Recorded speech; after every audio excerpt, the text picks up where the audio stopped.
Bek Timnas Indonesia Sandy Walsh kembali diturunkan saat Yokohama Marinos berlawat ke kandang Sampras Hiroshima.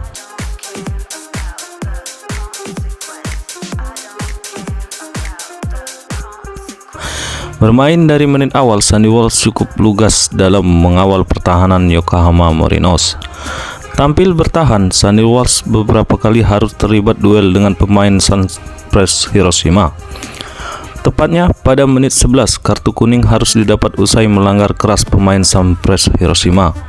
Pada babak pertama, skor 0-0 sama kuat. Namun, babak kedua, serangan cepat Sampras Hiroshima membuahkan penalti. Usai bek tengah Yokohama Marinos tangannya menyentuh bola. Skor 1-0 keunggulan Sampras Hiroshima. Pada menit 74, akhirnya Sandy Walsh ditarik keluar digantikan Toichi Sasuke.